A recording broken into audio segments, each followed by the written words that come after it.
Okay, we can start. Today is July 20th, 2013.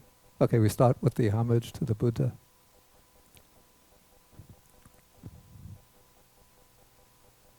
Namo tassa bhagavato arahato samma sambuddhassa.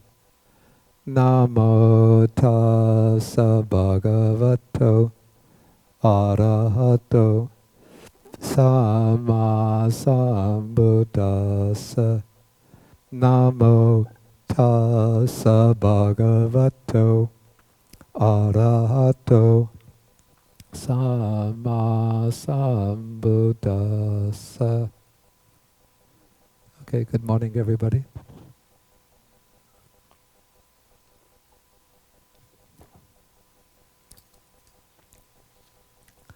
Okay, so we've been studying Sutta number 101 in the Middle Length Discourses. This is the discourse at Devadaha. And last week we took the first part of this discourse in which the Buddha is engaging in a kind of discussion or a debate with the Jains, some of the Jain ascetics.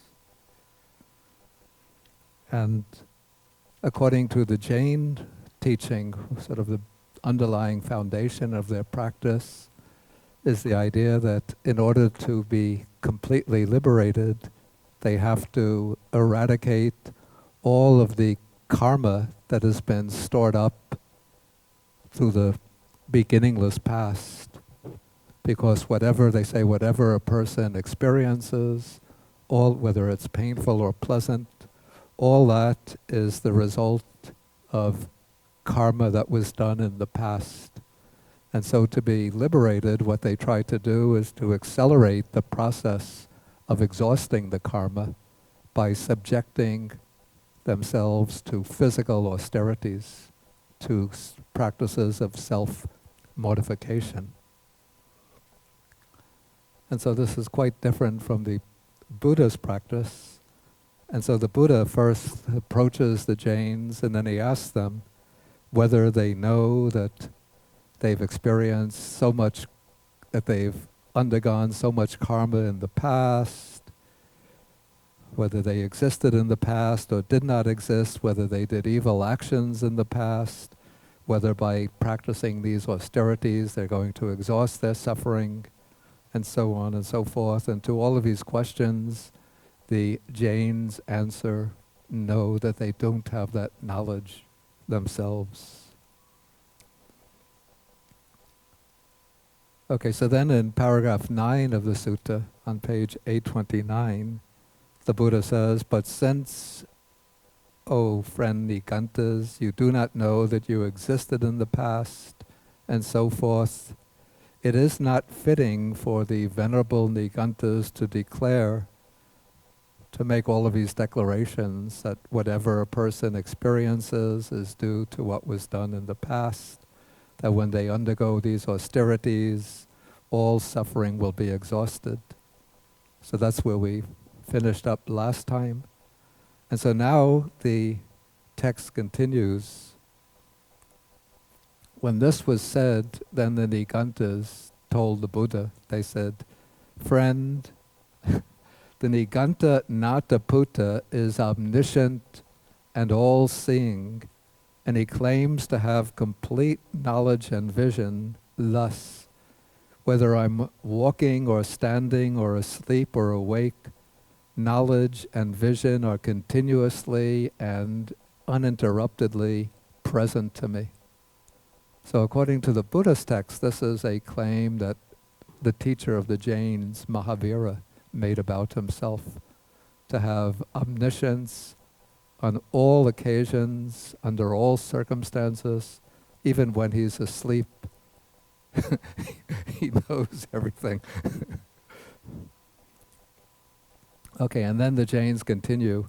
And he says, he has said to us, "Nigantas, you have done evil actions in the past, exhaust them by performing these piercing austerities. And when you are here and now restrained in body, speech, and mind, then you will not be creating any evil karma for the future. And thus, by annihilating with the ascetic practices, the austerities, past karma, and by creating no fresh karma, then there will be no consequence in the future, no flowing out of that karma into the form of a new existence. And when there is no consequence in the future, then all suffering will be exhausted. So this is what the Jain teacher Mahavira Nigantanataputta teaches the Jains. And now the Jains say to the Buddha that we approve of this and we accept this, and so we are satisfied. Okay, they don't know this themselves, they don't see this themselves, but they accept this out of trust in their teacher Mahavira, because they have trust that Mahavira is omniscient, and so he teaches this on the basis of his omniscience. Okay, now, we Buddhists,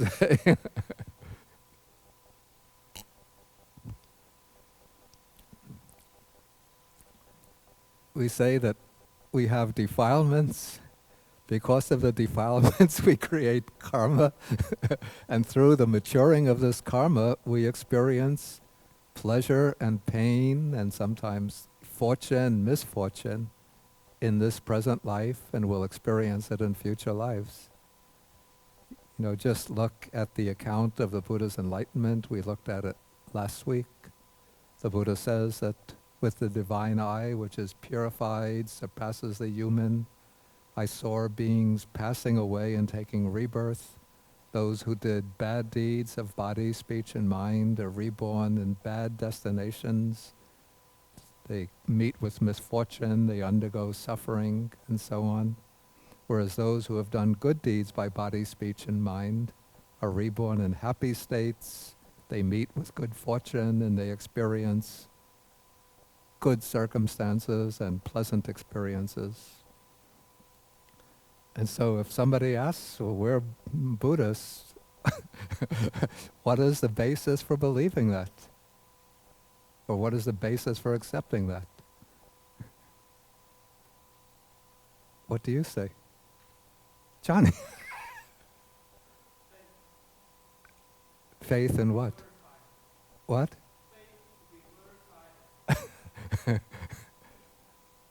How are you going to verify it?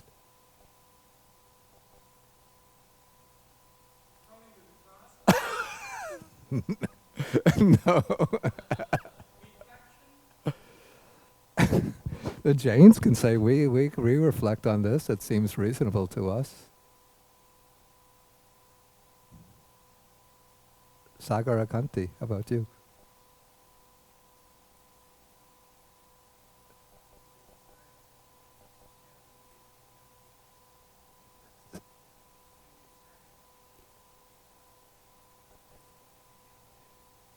You can't convince someone that did or didn't experience it. But how about our belief that we have done karma in the past and we're meeting the results of it in the present? On what basis do we accept? See you. Yeah. Okay. Okay, that's good, yeah. But faith in what? Okay.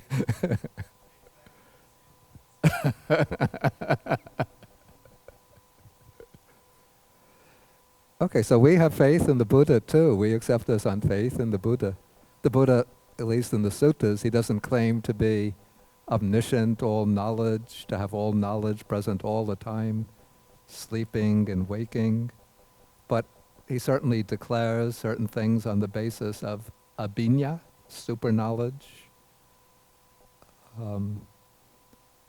And we accept them out of trust in the Buddha. So accepting out of trust isn't faulty. Accepting something out of trust, out of faith, it seems, is not faulty in itself. Okay, but let's see how the Buddha continues in his discussion. Okay, so then when this is said, then the Buddha replies to the Nigantas. He says, there are 5 things that may turn out in 2 different ways here and now. What are these 5? They are faith, approval or maybe liking, we could say, ruchi. It means like a personal liking for teaching. Oral tradition, what has been, because in the Buddha's time, teachings were passed down, spiritual teachings always passed down orally. And this referred especially to the Brahmins who passed down the Vedas orally. But the Buddha's text also came to be passed down orally, from generation to generation, 300, 400 years till they were written down. So now we could say written scriptures.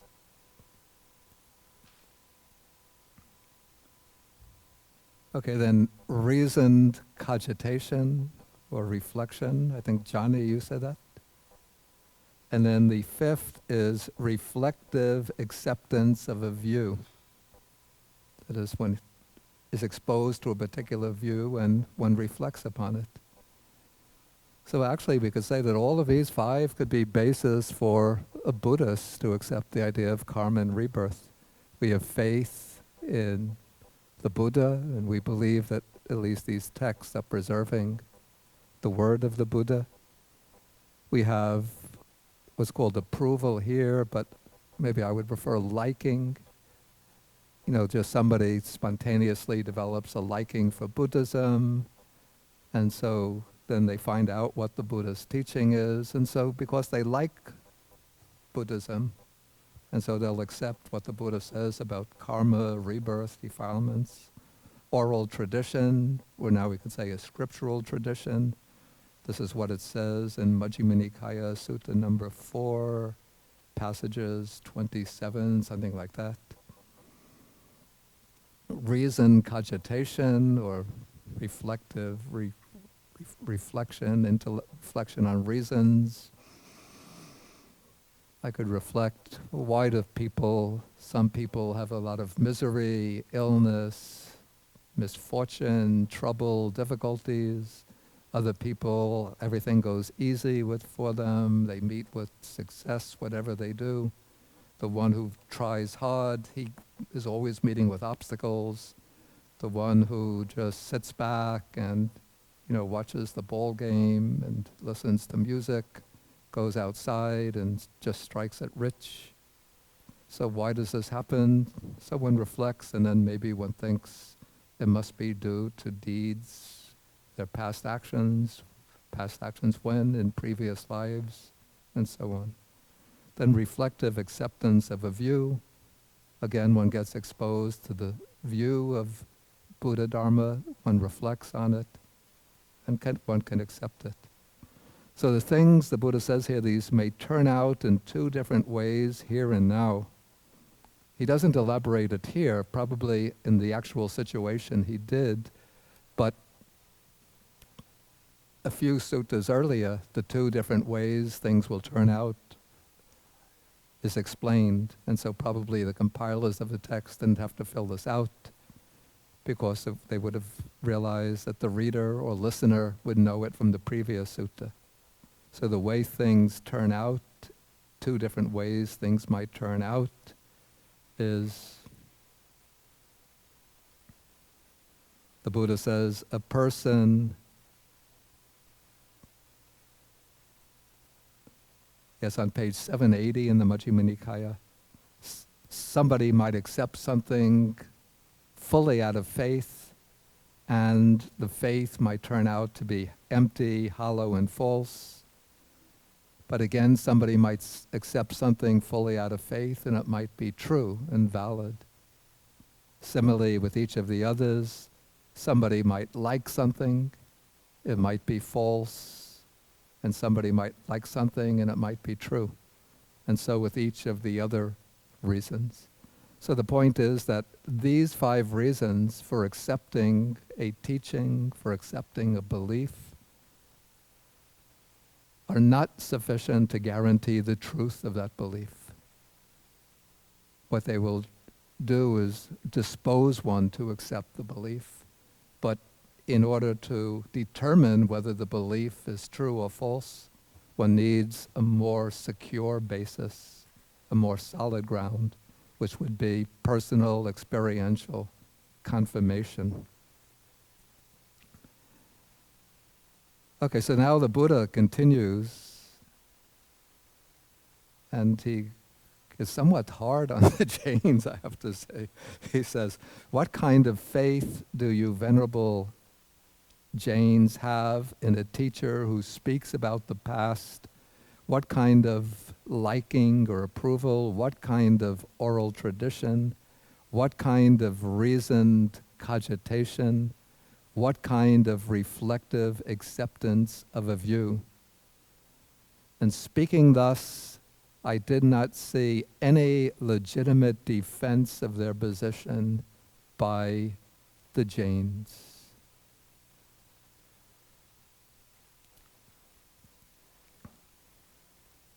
Does it seem to be somewhat too severe? What do you think?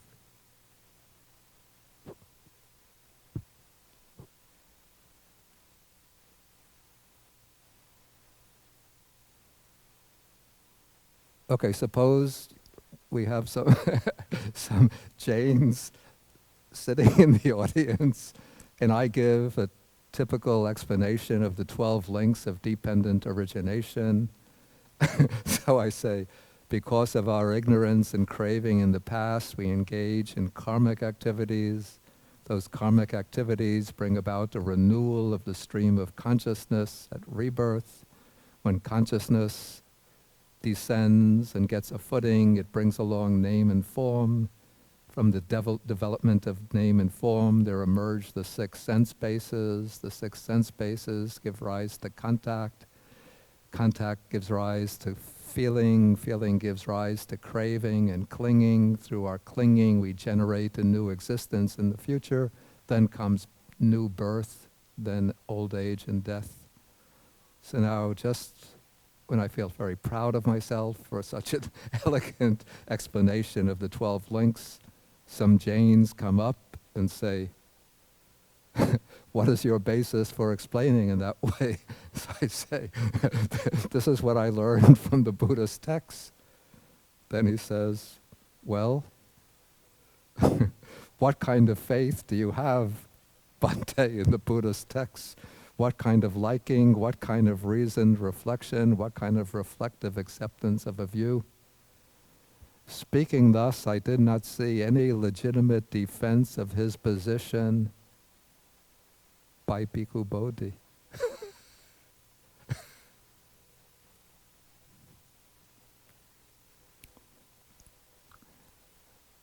Okay, so I have to say it does seem a bit hard to me. Okay, so now the Buddha continues. Okay, now he's saying to the Jains, what do you think when there is this intense exertion, this intense striving, and he's referring to the ascetic practices that the Jains undertake, do you then feel painful, racking, piercing feelings due to your intense exertion, to your self-mortification? And when there is no intense exertion, no intense striving, then is it the case that you do not feel those painful, racking, piercing feelings? And so now the Jains admit that when we undertake this extreme, austere practices, these austere self-mortification practices, then we feel painful, racking feelings. But when we aren't undertaking the extreme self-mortification practices, then we do not feel those painful, piercing feelings. And so here the Buddha has actually, I would say, succeeded in showing the Jains that their thesis, that whatever a person feels, whether pain, pleasure, or neither painful nor pleasant feeling, all that is caused by what was done in the past. Because now he's shown them that they're experiencing painful feelings because of what they're doing in the present. And so with this, the Buddha has, in a sense, undermined their position that by annihilating with the asceticism past actions and by creating no fresh karma, there will be no consequence in the future, and so on.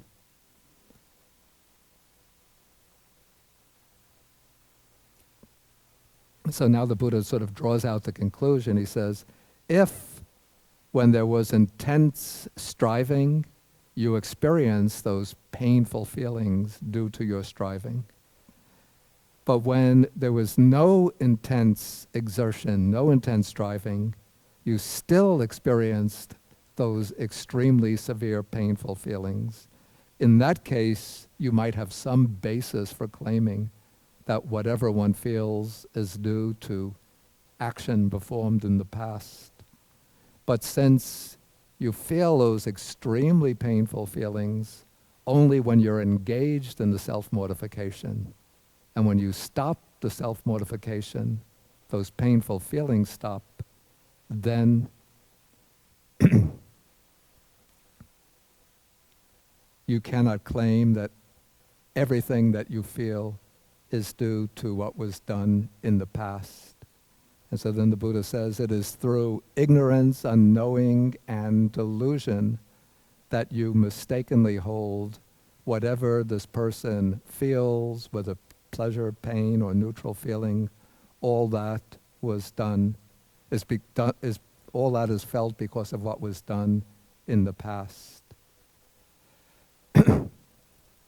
Okay, then the Buddha goes through a rather long interrogation of the Jains about the different ways of eliminating karma. I'm not going to go through that. You can read it on your own and follow the notes.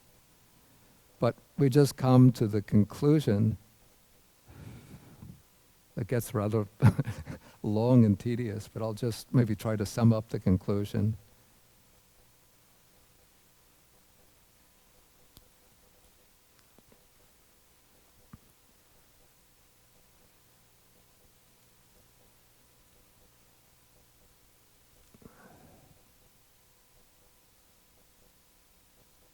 I'll let you read the long conclusion on paragraph 21.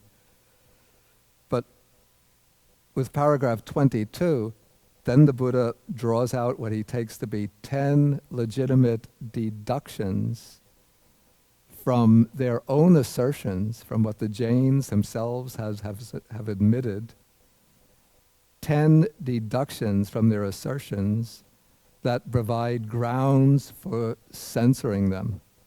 First, one is that if the pleasure and pain that beings feel are caused by what was done in the past, then the Jains must have done bad deeds in the past because now they are feeling such painful, racking, piercing feelings.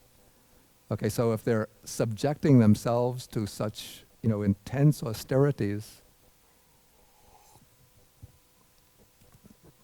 by practicing extremely long fasts, by taking up the squatting posture and holding it for days on end without lying down, exposing their bodies to the heat of the sun, to the cold of the night,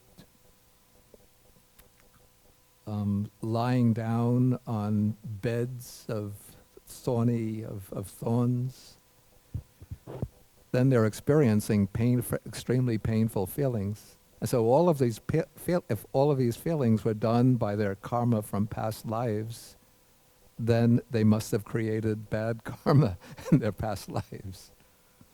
Okay, so that is one conclusion. And that would be the conclusion that agrees with the Jain's own position, that whatever one experiences was done in the past. But now the Buddha says, if the pleasure and pain that